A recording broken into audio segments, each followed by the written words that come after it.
আজকে আমাদের বাড়িতে রান্না হয়েছে শুক্তা। এই যে শুক্তা, এর মধ্যে পড়েছে ডালের বড়ি, সজনে ডাঁটা, আলু, বেগুন, করলা, পোস্ত বাটা, আদা বাটা আর ঘি। সুস্বাদু। এটা হচ্ছে বেগুন দিয়ে শুকুত আর মাছের মাথা দিয়ে বেগুন দিয়ে শুকুত। এটা খুব পাদীয় জিনিস, দারুণ লাগে। রাঁধতে পারলে খেতে যা সুস্বাদু না, এটা দারুণ খেতে। রাঁধতে হবে শুধু ভাপ করে।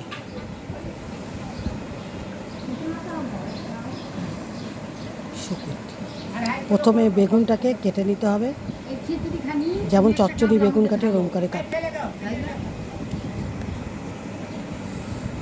বেগুনটাকে কেটে নিয়ে তারপরে মাথাটা ভেজে নিয়ে 5 ফোড়ন সোমবারা, 5 ফোড়ন শুকনো লঙ্কা, কাঁচা লঙ্কা সোমবারা দিয়ে তারপর বেগুনটাকে ছেড়ে দিতে হবে।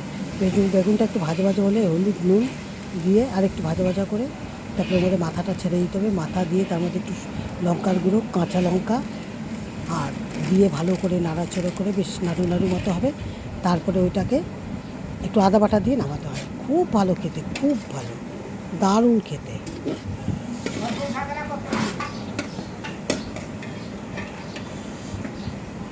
এক পর্যন্তই, এখানেই শেষ করলাম। নমস্কার।